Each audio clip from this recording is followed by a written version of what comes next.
আল্লাহর কসম, ইসলামে তার সামান্য কোনো অংশ নাই যে নামাজকে পরিত্যাগ করেছে।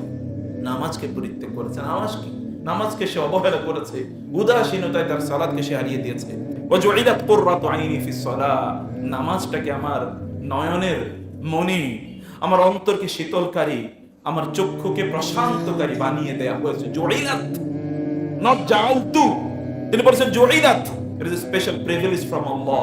আল্লাহর পক্ষ থেকে একটা স্পেশাল রহমত আমার উপর, যে আল্লাহ তাআলা আমার সালাতটাকে আমার জন্য এরকম বানিয়ে দিয়েছেন। ওয়াজুইলাত কুররাতু আইনি ফিস সালাহ, কুররাতু আইনি ফিস সালাহ। আল্লাহ তাআলা সালাতটাকে তার জন্য কুররাতু আইন বানিয়ে দিয়েছেন। এর জন্য তিনি যখনই পেরেশানিতে পড়তেন, সে পেরেশানির জন্য তিনি কি করতেন? ইদা হাযাবাহু আমরুন ফাযা'a ইলা সালাহ। তার যদি কখনো কোনো টেনশন তৈরি হতো, তাহলে তিনি নামাজে দাঁড়িয়ে যেতেন, এবং নামাজে দাঁড়িয়ে যাওয়ার সাথে সাথে তার সবগুলো টেনশন আল্লাহ সুবহানাহু ওয়া তাআলা সমাধান করে দিতেন। সালাতটাকে প্রিয় ভাইরা আপনাদের ঘরের 1 নম্বর প্রায়োরিটি বানিয়ে নেন, আপনার জীবনের 1 নম্বর প্রায়োরিটি বানিয়ে নেন, যে সর্বদাই আপনি আল্লাহর কাছে ফিরে আসছেন, সর্বদাই আপনি সালাতে দাঁড়িয়ে যাচ্ছেন। সালাতকে যদি আপনি আপনার জীবনের একমাত্র মেডিসিন বানাতে পারেন, তাইলে এর আগে যে কথা আল্লাহ তাআলা বলেছেন, ইন্নাল ইনসানা খুলিকা হালুয়া, আপনার কোনো হালুয়া টাইপের এরকম কোনো কিছু থাকবে না, আপনার কোনো টেনশন, আপনার কোনো অস্থিরতা থাকবে না। আল্লাহ তাআলা সকল অবস্থায় আপনাকে এরকম উলুল আজম বানিয়ে দেবেন যে আপনার স্থিরতা আছে, আপনার দৃঢ়তা আছে, আপনার ব্যর্থতার কোনো কিছুই থাকবে না। কারণ আপনি যেটাকে ব্যর্থতা মনে করছেন, হতে পারে এটাই আল্লাহ তাআলা আপনার জন্য সফলতা হিসেবে নির্ধারণ করে রেখেছেন। কিন্তু সেটি আল্লাহর উপর, আসান তাকরাহু শাইআন ওয়া হুয়া খায়রুল লাকুম ওয়া আসান তুহিব্বু শাইআন ওয়া হুয়া শাররুল লাকুম।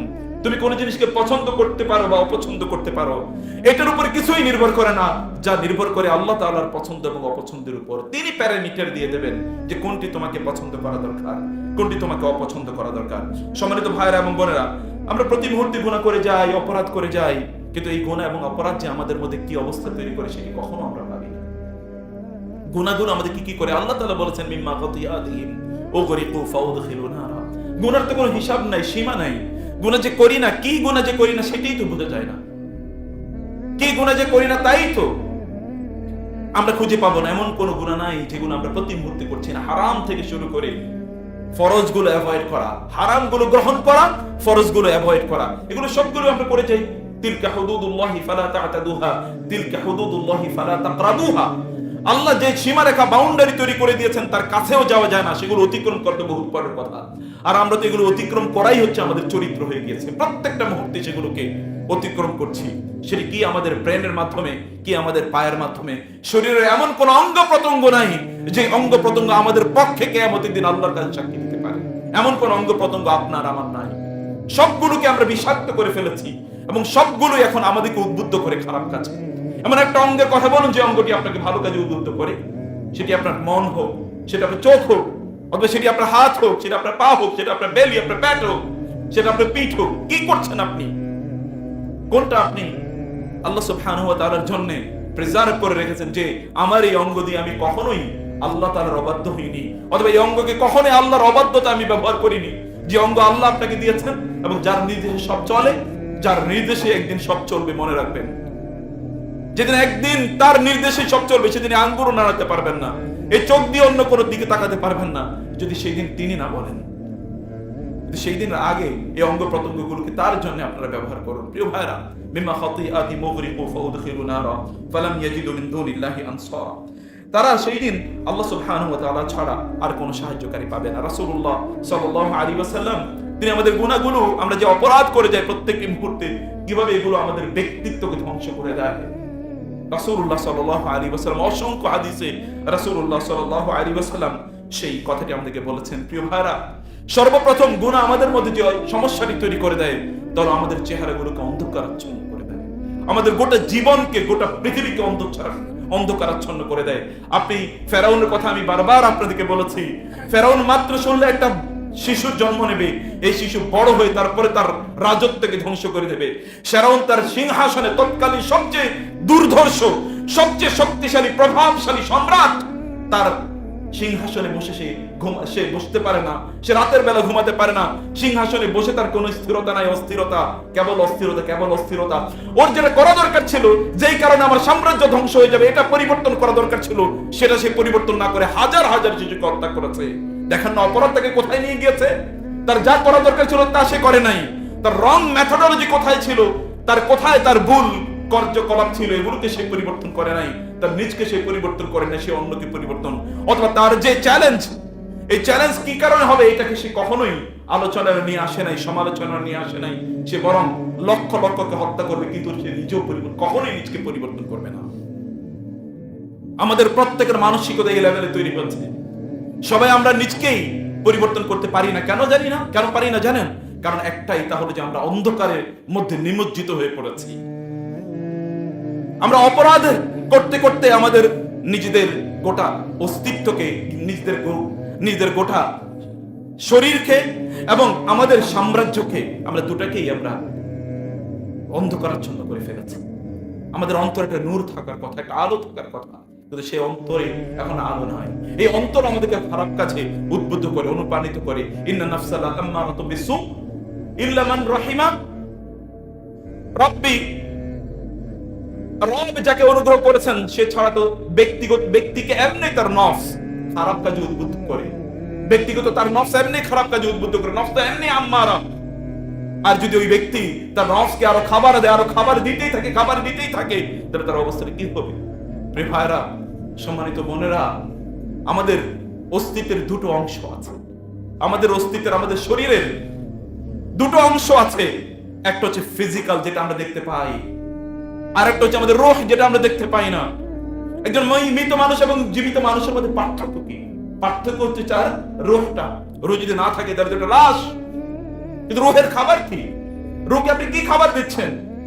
আপনার শরীরকে যে আপনি খাবার দিচ্ছেন, কুকুরকে খাবার দিলে যেমনি ভাবে এটি আরো শক্তিশালী হয় এবং সে অন্যকে আঘাত করার জন্য সে আরো শক্তি অর্জন করে, আপনার শরীরটা তো এইরকম নেকড়ে বাঘের মতো। এটা নেকড়ে বাঘকে আপনি খাবার দিচ্ছেন, আপনি পুষছেন, কয়েকদিন পরে নেকড়ে বাঘ আপনাকে খাবে।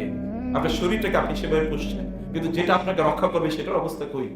আপনার রূহ কই? আপনার রূহ তো নাই। এটার মধ্যে ডেড অথবা সেমি ডেড, অথবা এটাকে আপনি নফসে আম্মারায় বানিয়ে ফেলেছেন। যেটি আপনাকে মুতমাইন না করে আল্লাহ তাআলা দিয়েছিলেন আপনাকে গিফট আকারে, সেটাকে কিন্তু আপনি ধ্বংস করে দিয়েছেন। কেন? কিভাবে? এটি করেছেন আপনি গুনার মাধ্যমে। প্রত্যেকটি মুহূর্তে আপনি অপরাধের মাধ্যমে এটাকে ডেড বানিয়ে ফেলেছেন। আপনার অন্তরকে আপনি খাবার দেন নাই, আপনার রূহকে আপনি খাবার দেন, আপনার কলবকে আপনি খাবার দেন নাই। আপনি কেবলমাত্র শরীরের খাবার নিয়ে প্রত্যেকটি মুহূর্তে ব্যস্ত ছিলেন। সেই কারণে এটি শক্তিশালী হয়ে গেছে, বিপরীতটি দুর্বল হয়ে গেছে। প্যারালালি দুটো শক্তিশালী থাকতে পারে না। একটা হয় শক্তিশালী হবে, আরেকটা দুর্বল হবে। প্যারালালি দুটো সমানভাবে শক্তিশালী থাকতে পারে না। রাসূলুল্লাহ সাল্লাল্লাহু আলাইহি ওয়াসাল্লাম বলেছেন, মানুষ সবচেয়ে নিকৃষ্ট যে পাত্রটি পূর্ণ করে তা হলো তার শরীর, তার পেট। কিন্তু এটার জন্য আমরা ব্যস্ত হয়ে আছি। এটা নিয়ে আমরা প্রত্যেকটি মুহূর্তে ভাবি। আমাদের কলব, আমাদের রূহ, আমাদের অন্তর এটি অন্ধকারাচ্ছন্ন হয়ে গিয়েছে, কালো হয়ে গিয়েছে।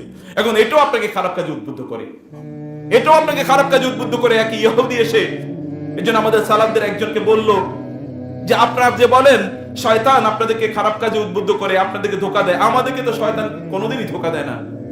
তিনি বললেন, তুমি অবাক হচ্ছে কেন? ঘটনা তো তাই, তুমি নিজেই তো শয়তান, অতএব তোমাকে শয়তান ধোঁকা দেবে কি কারণে?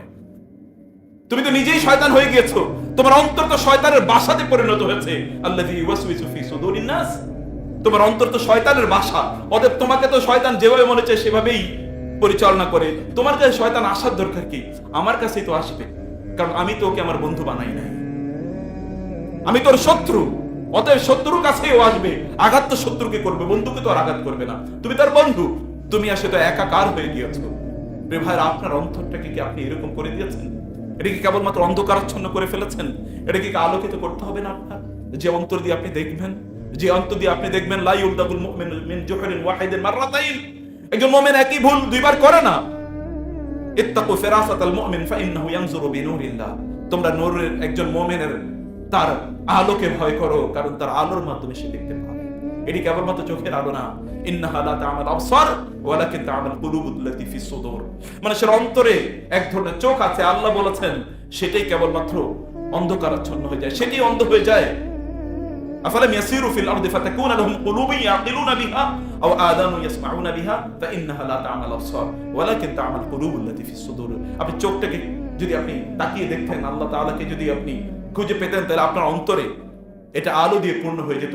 আল্লাহ তাআলা অন্তরটাকে আলো দিয়ে পূর্ণ করে দিতেন। কোন একজন ব্যক্তি সত্যিকার অর্থে সে যখন গুনাহ করে, আল্লাহ তাআলা তাকে আল্লাহ সুবহানাহু ওয়া তাআলা সংক্রান্ত জ্ঞান সম্পর্কে তাকে অজ্ঞ বানিয়ে দেন।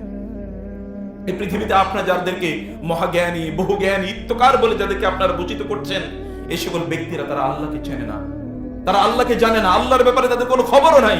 আল্লাহকে যারা চেনে না, যারা তাদের স্রষ্টাকে চেনে না, স্রষ্টার প্রতি তাদের দায়িত্ব আছে, সে দায়িত্ব তারা পালন করতে জানে না, সেই সকল ব্যক্তিরা জ্ঞানী হয় কিভাবে?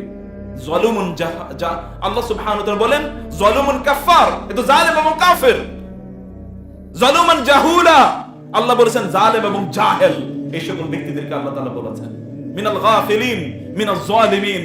আল্লাহ তাআলা বলেছেন এরা জালেম, আল্লাহ তাআলা বলেছেন এই সকল ব্যক্তিরা জালেম। এই সকল ব্যক্তিরা তাদের নিজের উপর জুলুম করেছে, সবচেয়ে বেশি তারা নিজের উপর জুলুম করেছে। কবে তারা বুঝতে পারবে? আপনি কবে বুঝতে পারবেন যে আপনি অপরাধের মাধ্যমে আপনার নিজের উপর জুলুম করেছেন? কবে জানেন?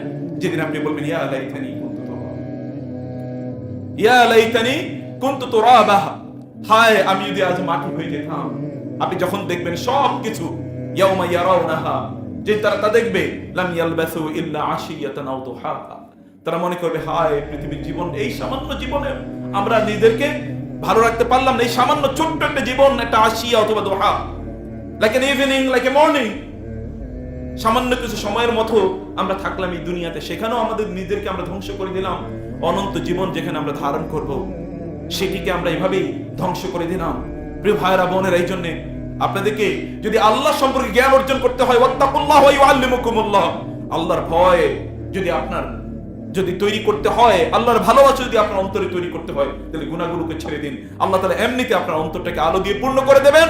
আল্লাহ সুবহানাহু ওয়া তাআলা সংক্রান্ত জ্ঞান দিয়ে আল্লাহ তাআলা আপনাকে পূর্ণ করে দেবেন। যেন আল্লাহর দ্বীন এর জ্ঞান, এটা আল্লাহর পক্ষ থেকে একটা বিশাল বড় রহমত, এটা বিশাল বড় রহমত। এই জন্য ইমাম শাফি রাহিমাহুল্লাহ তিনি তার উস্তাদ ওয়াকিয়ের কাছে গিয়ে বললেন, ওয়াকিকে বললেন, আমি বললাম তাকে যে আমার তো জ্ঞান এর একটা প্রবলেম, আমি মুখস্থ করতে পারি না, মনে থাকে না, ইত্তকার। তিনি বলেন ফারশাদানি ইলা তারকিল মাআসি, তিনি বলেন গুনাহ করো না, গুনাহ করো না। গুনাহ করলে আল্লাহ তাআলা তোমার জ্ঞানগুলো উঠিয়ে নেবেন, গুনাহ করলে আল্লাহ তাআলা তোমাকে জ্ঞান প্রদান করবেন না। আমি বহু পণ্ডিতকে দেখেছি তাদের জীবনের শেষ প্রান্তে গিয়ে এক ফোঁটা তাদের জ্ঞানও থাকে নাই। আল্লাহ তাআলা একে এইভাবে নাস্তানাবুদ করেন, আল্লাহ তাআলা এইভাবে তাকে অসম্মানিত এবং অপমানিত করেন। আল্লাহ সুবহানাহু ওয়া তাআলা বিপরীতে মুমিনদের যদি কখনো এরকম প্রবলেম হয়, আল্লাহ তাআলা এই দুনিয়া থেকেই তাকে এমন নিষ্পাপ করে নিয়ে যেতে চান যে তার শরীরে যেন গুনার একটা স্পর্শ, একটা ফোঁটাও যেন না থাকে। এই জন্য মুমিনদের যদি কখনো কোনো সমস্যা হয়, এটা তাদের জন্য আল্লাহর পক্ষ থেকে স্পেশাল রহমত। কারণ আল্লাহ চান যে ও যখন আমার কাছে আসবে, ওর শরীরে যেন এক ফোঁটা কালো কোনো চিহ্ন না থাকে। আর যে ব্যক্তি আল্লাহ সুবহানাহু ওয়া তাআলা অবাধ্য হয়েছে, দুনিয়া থেকে ইয়াদরিবুনা উজুহাহুম ওয়া আদবারাহুম, ফেরেশতার দুনিয়া থেকে মারা যাওয়ার আগেই তাদেরকে পিটাতে তাদেরকে মৃত্যু প্রদান করবে। এটাই তাদের জন্য অবস্থা হবে। প্রিয় ভাইরা, গুনাহ আমাদেরকে যে কাজটি করে তা হলো যে গুনার মাধ্যমে আমাদের রিজিক কমে যায়। বহু লোক দেখবেন তাদের রিজিকের জন্য কি পেরেশান, সে হয়তো বুঝে না যে তার কোনো গুনাহ। রাসূলুল্লাহ সাল্লাল্লাহু আলাইহি ওয়াসাল্লাম বলেছেন, ইন্নার রাজুলা লা ইউহরামুর রিজকা বিযামবিন ইউসিবুহু, কোন একজন ব্যক্তি গুনার কারণে তার রিজিক কমে যায়। আপনি রিজিক বলতে কি বুঝাচ্ছেন, কি মনে করছেন? কেবলমাত্র রিজিক বলতে আপনি মনে করবেন না টাকা পয়সা ইনকাম করা, কেবলমাত্র রিজিক বলতে মনে করবেন না আপনি কত বড় চাকরি করছেন, কত টাকা ইনকাম করছেন, কত বড় ব্যবসা করছেন, এটাকে কেবল রিজিক মনে করবেন না। অধিকাংশ লোক এইটাকে রিজিক মনে করার কারণে তাদের গোটা জীবনকে তারা জাহান্নাম বানিয়ে দিয়েছে। সেই রিজিক কার জন্য করে, কার জন্য উপার্জন করে? আপনার কতটুকু দরকার, আপনি কতটুকু খাবেন? আপনার সম্মান কি আপনার রিজিক না? আপনার সুস্থতা কি আপনার রিজিক না? আপনার পরিবারের শান্তি প্রশান্তি কি আপনার রিজিক না? আপনার সন্তানগুলো আপনার জন্য চক্ষুকে প্রশান্তকারী হোক। রব্বানা হাব লানা মিন আজওয়াজিনা ওয়া যুররিয়াতিনা কুররাতা আয়ুন ওয়াজআলনা লিল মুত্তাকিনা ইমামা। আপনার সন্তান এবং আপনার স্ত্রী, আপনার স্বামী, আপনার পরিবার পরিজন, তারা আপনার সুখের কারণ হয়। তাদের দিকে তাকিয়ে সুখের কারণে, ভালোবাসার কারণে আপনি চোখ থেকে এক ফোঁটা পানি পড়ে যায়, সুখের কারণে, আপনি আনন্দের কারণে। এরকম সন্তান সন্ততি বা এরকম পরিবার কি আপনার জন্য রিজিক না? এই রিজিক থেকে তো আপনি বঞ্চিত হবেন প্রত্যেকটি মুহূর্তে। আপনার অন্তরের যে ভালো লাগা, এই ভালো লাগাগুলো আপনি পাবেন না। এই জন্য সালফে সালিহিন তারা বলেছেন যে আমরা কখনো কখনো আল্লাহর বিরুদ্ধাচারণ করে কোন একটা গুনাহ হয়তো বা করেছি, বাসায় গিয়ে দেখতাম এখন আমাদের স্ত্রীরা আমাদের কথাবার্তা শুনে না।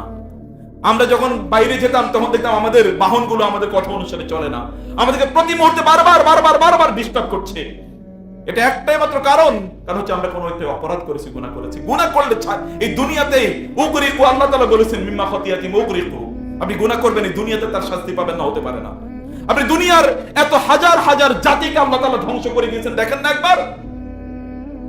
وثمود الذين جابوا الصخر بالواد وفرعون ذي الاوتاد الذين طغوا في البلاد فاكثروا فيها الفساد فصب عليهم ربك سوط عذاب। দেখেন না এদেরকে কেন আল্লাহ ধ্বংস করে দিয়েছেন, কেন ধ্বংস করে দিয়েছেন? আপনি কি আছে, আপনি কত বড় শক্তি আছে আপনার কত মাসল আছে, আপনার কত ম্যান আছে, আপনার কত মানি আছে, এম প্লাস, আপনার কত এম প্লাস আছে, কত এম দিয়ে আপনি করবেন, আপনার শক্তি কত, আপনার সামর্থ্য কত, আপনি কত পজিশনে, কত বড় পোস্টে আপনি চাকরি করেন, কি হয়েছে তাতে? আল্লাহ তাআলা কি এর চেয়ে বড় কাউকে ধরেন নাই দুনিয়াতে? এর চেয়ে কাউকে কি আল্লাহ সুবহানাহু ওয়া তাআলা ধরেন নাই? ধরেছেন আল্লাহ তাআলা। ওয়া আদ এর ব্যাপারে বলেছেন আল্লাযীনা লাম ইউখলাক মিসলুহা ফিল বিলাদ, আদ জাতির মতো এত দুর্ধর্ষ জাতি, এত বিশাল প্রভাব এবং প্রতিপত্তির মতো জাতিকে আল্লাহ তাআলা আর কোন জাতি আল্লাহ তাআলা তৈরি করলেন, তারা কই আজকে? তাদের অস্তিত্ব তো খুঁজে পাওয়া যায় না। ওয়া সামুদ আল্লাযীনা জাবুস সখরা বিল ওয়াদ, তারা বিশাল বিশাল পাথর কেটে তাদের প্রাসাদগুলো তারা নির্মাণ করতো। কি দিয়ে তারা পাথর কেটেছে? আপনারা তো ক্রেন দিয়ে কাটেন, ওদেরকে আল্লাহ কি টেকনোলজি দিয়েছিল? ইরামা যাতিল ইমাদ আল্লাতী লাম ইউখলাক, ইরামা যাতিল ইরামের মতো তো বিখ্যাত একটা নগরী তারা তৈরি করেছিল, যে গোটা নগরীটা তারা পাথর দিয়ে তৈরি করেছে, পাথর কেটে কেটে তাদের রাস্তাগুলো পর্যন্ত পাথর দিয়ে নির্মিত। সেগুলো কই আজকে? আজকে কোনো কিছুই নাই। এরকম কেন হয়েছে? আপনি কেন মনে করছেন যে আপনি গুনাহ করেই যাবেন কিন্তু আপনার কোনো কিছু হবে না? তাহলে এদেরকে আল্লাহ তাআলা কেন ধ্বংস করে দিয়েছেন? নূর জাতি আজকে কোথায়? হাজার বছর যারা বেঁচে ছিল। লূতের জাতি আজকে কোথায়? শুআইবের জাতি কোথায়? সালেহের জাতি কোথায়? অন্য নবীদের জাতির আজকে কোথায়? যারা অবাধ্য হয়েছিল তারা আজ কই? আবু লাহাব আজকে কোথায়? আবু জাহেল আজকে কোথায়? উতবা আজকে কোথায়? শায়বা আজকে কোথায়? ওয়ালিদ কোথায় আজকে? মুগীরা আজকে কোথায়? ওয়ালিদ অথবা এই সকল ব্যক্তিরা আজকে কোথায়? তাদের অস্তিত্ব নাই এই পৃথিবীতে, থাকবেও না। প্রিয় ভাইরা, আল্লাহর বিরুদ্ধে চারণ করে কেউ টিকে থাকতে পারবে না। সেজন্য খবরদার, রিজিক বলতে যদি কেবল মাত্র কয়েকটা টাকা পয়সার কথা বলেন, তাহলে এগুলো ইয়ামা ইউহমা আলাইহা ফি নারি জাহান্নামা ফাতুকওয়া বিহা জিবাহুম ওয়া জুনুবুহুম ওয়া যুরুহুম হাযা মা কানাসতুম লিআনফুসিকুম ফাযুকু মা কুনতুম তাকনিসুন। এগুলোকে তো জমা করে রাখছেন, এগুলোকে জাহান্নামের আগুনে পুড়িয়ে সেগুলো দিয়ে আল্লাহ তাআলা কিয়ামতের দিন আপনাকে শাস্তি প্রদান করবেন। যেগুলো আপনি রেখে দিয়েছেন এগুলোই আপনার শাস্তির উপকরণ হবে। কি রেখে দিচ্ছেন? বিশাল অট্টালিকা, হারাম কাজে, হারাম সম্পদে রুজি করা। এই অট্টালিকা দিয়ে আল্লাহ তাআলা কিয়ামতের দিন আপনাকে শাস্তি প্রদান করবেন। অতএব শাস্তির জন্য এটি নির্মাণ করে রাখছেন। আপনার নিজের গর্ত আপনি নিজেই খুঁড়ছেন, আপনার নিজের গর্ত আপনি নিজেই খুঁড়ে যাচ্ছেন এই দুনিয়াতে। সেই জন্য গুনাহ আমাদেরকে রিজিক থেকে বঞ্চিত করে দেয়। আমি অনেক লোকের দেখি টাকা পয়সা কম, কি প্রশান্তি। বহু লোকের দেখি তার টাকা পয়সার কারণে তার অশান্তি তৈরি হচ্ছে। এর আগে সে অনেক ভালো ছিল, অনেক ভালো ছিল। 99 ক্লাবের সদস্য, এর গল্প আপনারা জানেন। এক ব্যক্তি, তিনি খুবই ভালো, খুবই সুখী তিনি জীবন যাপন করেন, এবং রাজা তার মন্ত্রীকে বললেন যে এমন কে আছে, আমি এত কিছু, এত ক্ষমতার অধিকারী, এত সম্পদের অধিকারী, আমার কথায় সবাই উঠা বসা করে, এইরকম একটা অবস্থা, আমার কোনো শান্তি নাই। দেশে তো শান্তি আছে, এরকম কাউকে খুঁজে পাওয়া যায় কিনা? বলে হ্যাঁ, এরকম একজন আছে, খুবই সাধারণ মানুষ, কাঠুরে আমাদের এখানে কাজ করে, সে দেখি খুবই প্রশান্ত, যখনই এখানে আসে তখনই তার চেহারায় শান্তি দেখতে পাই। বলে তারে ধরে নিয়ে আসো। কি হয়েছে? বলে যে আমার তো কোনো সমস্যা নেই, আমার কোনো অভাব নেই, আমি খুবই ভালো আছি। মন্ত্রী বলেন যে রাজা মশাই, ঘটনা অন্য জায়গায়। কি? বলে যে তাকে আপনি একটা কাজ করেন, 99 ক্লাবের সদস্য বানিয়ে দেন, তাইলে দেখবেন যে সব উঠে গেছে। বলে কি? আচ্ছা করো। বলে 99 মুদ্রা দিয়ে আমরা তাকে একটু টেস্ট করব। এবার একটি ব্যাগের মধ্যে 99টি মুদ্রা, স্বর্ণ মুদ্রা ঢুকিয়ে ওই ব্যক্তি যখন সন্ধ্যায় বাসায় যাবে, তার আগে তার বাসার দরজায় এগুলো রেখে আসলো। ওই মন্ত্রী, মিনিস্টার সেখানে রেখে আসলো। আসার পর এবার এই ব্যক্তি বাসায় ঢুকবেন, ঢুকতে গিয়ে দেখলেন যে তার পায়ে একটা ব্যাগ বেঁধেছে। তিনি দেখলেন যে এখানে একটা ব্যাগ, তিনি একবার হাতে নেবেন, আবার নেবেন, একবার ঘরে গেলেন, কার ব্যাগ, কি হতে পারে? কারণ এগুলোর প্রতি তার কোনো লোভ নাই, এগুলো তার মধ্যে তৈরি হয় না। তিনি একবার ঘরে গেলেন, আবার ভাবলেন কে রেখে গেল ব্যাগ। কিছুক্ষণ পরে আবার দেখলেন ব্যাগটা আছে, তিনি এবার ব্যাগটা নিলেন, নিয়ে ভাবলেন এটা কি খুলবো নাকি রেখে দেবো, যার ব্যাগ তিনি যেন এসে নিয়ে যান পরবর্তীতে। কতক্ষণ পরে তার মানে আচ্ছা দেখি না এখানে কি আছে, একটু দেখি। খুলে দেখেন এখানে চকচকে স্বর্ণ মুদ্রা এখানে চকচক করছে। তিনি ভাবলেন আচ্ছা ঠিক আছে এটা রেখে দিই, কার স্বর্ণ মুদ্রা, এটা আমি কেন ধরবো। কতক্ষণ আবার মনে হলো আচ্ছা দেখি না কয়টা স্বর্ণ মুদ্রা এখানে। তিনি গণলেন, গণার পরে এখানে দেখলেন 99টা আছে। এখন তার মনে হচ্ছে ঠিক আছে রেখে দিই। কিছুক্ষণ পর মনে হচ্ছে 99 টাকা না, হওয়ার তো কথা 100। 99 তো কোনো হিসাবের মধ্যেই পড়ে না, হলো 99। এখানে আসলে তো হওয়ার কথা 100। তিনি স্ত্রীকে ডাকলেন, এই একটা ঘটনা ঘটেছে কি জানো? বলে এরকম কি হয়েছে? বলে যে এরকম একটা ব্যাগ পেয়েছি, আমি তো ধরি নাই, এই থলের মধ্যে এখন দেখলাম 99টা। 99 তো হওয়ার কথা না, 100টা হওয়ার কথা। একটু খুঁজে দেখো তো কোথাও পড়ে গেছে কিনা। বলে না কোথাও পড়ে নাই, খুঁজে দেখলো। বলে না ভালো করে দেখো। খুঁজে দেখে না, এখন তো রাগ উঠে গেছে, তোমাকে বলছে ভালো করে খুঁজে দেখার জন্য, তুমি ভালো করে খুঁজতে পারছো না। স্ত্রী দেখলো প্রথমবারের মতো স্বামী এরকম চিৎকার করছে, ঘটনা কি? এই লোক তো এর আগে কোনোদিন এরকম চিৎকার করে না। বলে তুমি এরকম করছো কেন?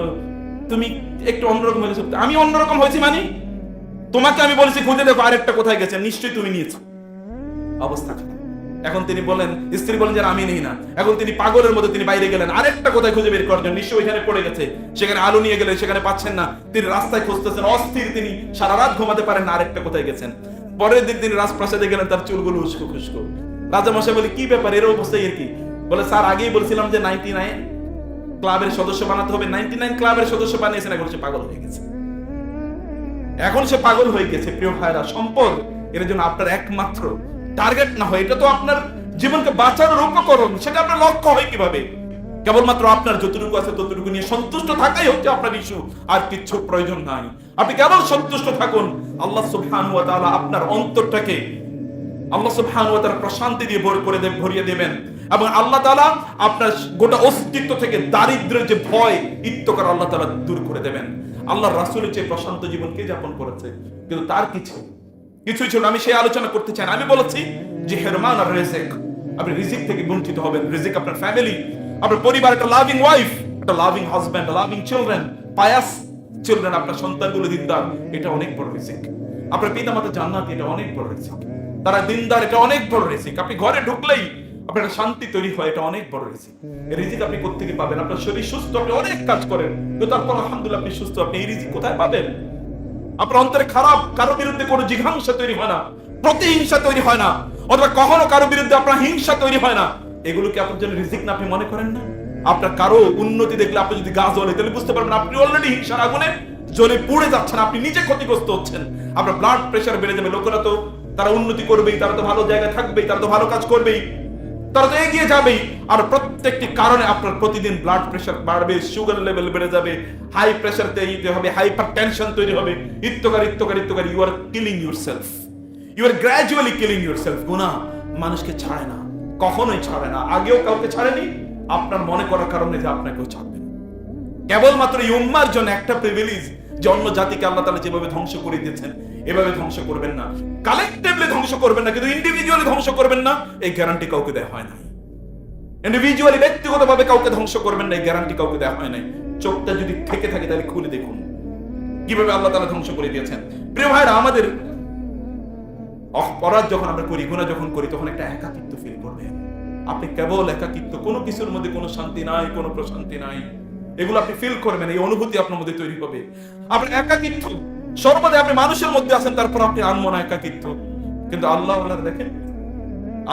দেখেন যখন তাদেরকে জিজ্ঞেস করো আপনি কিভাবে একা এই ঘরে থাকেন, বলে আমি একা থাকি মানে আমি তো আমার রবের সাথে সময় কাটাচ্ছি।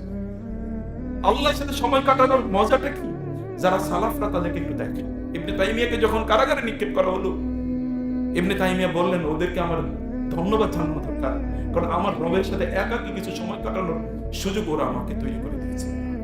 বাতিনুহু ফীহির রাহমা ওয়া যাহিরুহু মিন কিবালিল আযাব। তিনি কোরআনের আয়াত বর্ণনা করে বললেন যে বাতিনুহু ফীহির রাহমা, এর ভিতরে ওরা মনে করেছে এটা কারাগার, কিন্তু এটা তো রহমতে পূর্ণ, কারণ I am able to spend my time with my creator.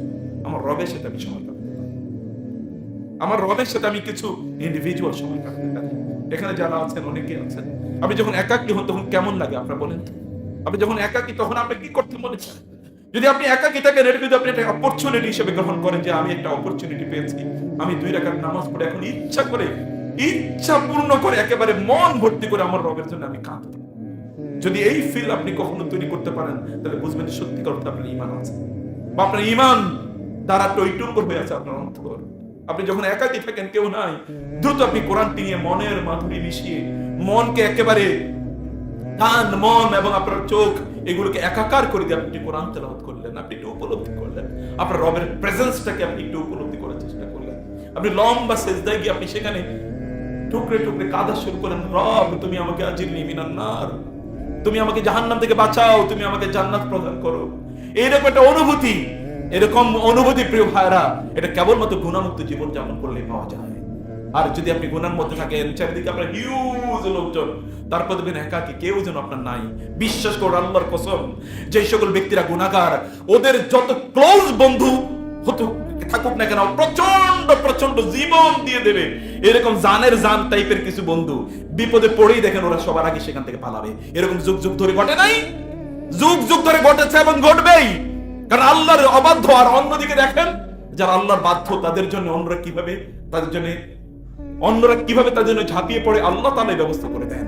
তুমি আমার জন্য সময় ব্যয় করেছো, তুমি আমার জন্য করেছো, আমি তোমার জন্য করবো না, তুমি তো আমার বন্ধু, আমি তোমার জন্য করবো। আল্লাহু ইয়াতাওয়াল্লা আস-সালিহিন, আল্লাহু ওয়ালিয়ুল্লাযীনা আমানু ইখরিজু মিনাজ যুলুমাতি ইলান নূর।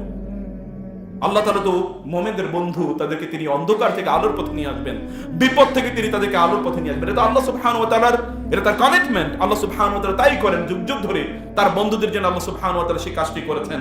প্রিয়ভারে, সেই জন্য কোনো অবস্থায় গুনাহ আপনাকে শান্তি প্রদান করবে না, গুনাহ আপনাকে শান্তি প্রদান করবে না। আপনি মাদক দ্রব্য গ্রহণ করবেন, আপনি একটু সিনেমা দেখবেন, কিছুক্ষণ মনটা খারাপ, এই জন্য আপনি গান শুনবেন, মনে করবেন যে একটু ভালো লেগেছে, এরপরে এটা 2 গুণ 3 গুণ 10 গুণ 20 গুণ 50 গুণ করে আপনাকে আরো আক্রমণ করবে এবং একটা আবর্ত তৈরি করবে আপনার চারিদিকে। আবর্ত থেকে আপনি আর বের হতে পারবেন না, কারণ এটা আল্লাহর পক্ষ থেকে ওয়ার্ডলি পানিশমেন্ট, দুনিয়ার শাস্তি। আর আখিরাতের শাস্তি তো আল্লাহর পক্ষ থেকে রয়ে গিয়েছে। আপনার কাজগুলো প্রচন্ড কঠিন হয়ে যাবে, কোনো কাজই আপনি ঠিক মতো করতে পারবেন না, সব দেখবেন কঠিন। এটা তো ঠিক মতো হওয়ার কথা ছিল, কিন্তু কেন এটা কঠিন হয়ে গেল? এ তো আমার বন্ধু ছিল, কেন আমার শত্রু হয়ে গেল? এই জায়গাতে আমি ভালো করার কথা ছিল, কিন্তু এখানে কেন আমি খারাপ করলাম? কোনো হিসাবে মিলবে না। Mathematics is wrong for him or for her. তার জন্য পুরো অঙ্কটাই কি হয়ে যাবে? এটা একটা গলত হয়ে যাবে। এটা ম্যাথ একেবারে শুরু থেকেই তার জন্য সবকিছু হয়ে গেলে এই ছকের অনুসারে কিছুই চলবে না। কিন্তু আল্লাহ সুবহানাহু ওয়া তাআলার জন্য যদি আপনি ইবাদতে সময় ব্যয় করেন, আল্লাহ তাআলা আপনার জন্য সবকিছুকে ঠিকমতো পরিচালনা করে দেবেন। এটা আল্লাহ তাআলা তার নিজের উপরে দায়িত্ব গ্রহণ করে যে কোনো কিছু তার ব্যতিক্রম হবে না, সবকিছু ঠিকমতো চলবে। যেমনি ভাবে আল্লাহ সুবহানাহু ওয়া তাআলা নবী রাসূলদের জন্য করেছেন, যেমনি ভাবে আল্লাহ তাআলা আল্লাহ ওয়ালাদের তার যারা বন্ধু, তাকে যারা বন্ধু হিসেবে গ্রহণ করেছে এবং তার বন্ধুত্ব যারা অর্জন করতে পেরেছে, সে সকল ব্যক্তিদের জন্য আল্লাহ সুবহানাহু ওয়া তাআলা করেছেন। আপনি দেখবেন প্রিয় ভাইরা, অন্ধকার চারিদিকে কেবল আপনি দেখতে পাবেন, আপনি কোনো আলো দেখবেন না, আপনি প্রচন্ড দুর্বল হয়ে যাবেন মানসিক ভাবে। আপনি দেখবেন যারা দিনদার ব্যক্তিদের, আপনি তাদের উচ্চারণ, তাদের আওয়াজ, তাদের কণ্ঠ, তাদের বডি ল্যাঙ্গুয়েজ, সবকিছুর মধ্যে আপনি শক্তিমত্তা দেখতে পাবেন। নবী রাসূলদেরকে দেখেন না? আল্লাহ সুবহানাহু ওয়া তাআলা জানালেন মুসা আলাইহিস সালাতু ওয়াস সালাম, কথা চিন্তা করুন, ভালো করে শুনুন। মুসাকে বললেন আলাইহিস সালাম, ইযহাব ইলা ফিরআউনা ইন্নাহু তাগা, ফিরআউনের কাছে যাও, সে অবাধ্য হয়েছে। ফিরআউনকে, এই ফিরআউনই তো মুসাকে হত্যা করার জন্য এত লক্ষ লক্ষ শিশুকে হত্যা করেছিল। ফিরআউন তার বিরুদ্ধে অলরেডি হুলিয়া জারি করেছে যে যেখানে তাকে পাওয়া যাবে সেখানে তাকে হত্যা করা হবে। এই তো কিছুদিন আগে, কারণ ফিরআউনের তার অনুসারীদেরকে একজনকে মুসা আলাইহিস সালাম থাপ্পড় মেরে হত্যা করে ফেলেছে। কারণ কি? কারণ হচ্ছে থাপ্পড় মেরেছে মারার জন্য, হত্যা সে মারা যাবে এই জন্য না, এমনি থাপ্পড় মেরেছে তাকে শাসন করার জন্য। কিন্তু মুসার পাওয়ার ছিল প্রচন্ড, থাপ্পড়ের কারণে লোক মরে গেছে।